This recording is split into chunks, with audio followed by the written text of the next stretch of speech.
Rejet massif de l'austérité en Grèce, virage à gauche en France, les lignes ont bougé dans l'Union européenne.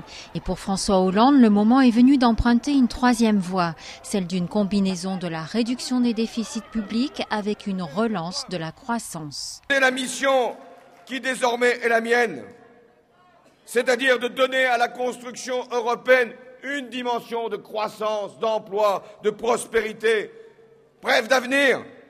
Et c'est ce que je dirai le plus tôt possible à nos partenaires européens et d'abord à l'Allemagne.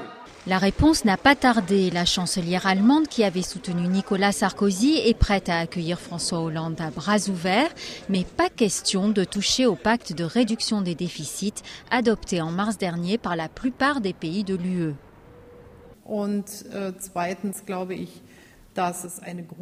Il faut que l'on considère comme fondamental en Europe qu'on ne peut pas tout renégocier après chaque élection, qu'il s'agisse de petits ou de grands pays, car si l'on fait une telle chose, eh bien, l'Europe ne fonctionne plus.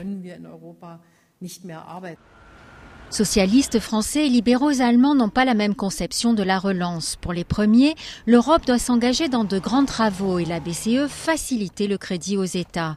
Pour Berlin, pas question d'envisager de nouveaux emprunts, priorité à la réduction du poids de l'État dans l'économie, quitte à remettre en cause le modèle social de chaque pays. Deux conceptions aux antipodes et pourtant il va bien falloir trouver un terrain d'entente. Quand on compare la France à l'Allemagne, la France est évidemment la deuxième plus grosse économie. Donc il y aura toujours une relation entre les Allemands et les Français. Et donc ils devront se mettre d'accord. Reste à définir sur quoi. Hollande sera vite taxé de mollesse s'il se contente de quelques mots en faveur de la croissance sans réel contenu. Et Merkel sait qu'elle est sous surveillance de son opinion très hostile à de nouveaux emprunts.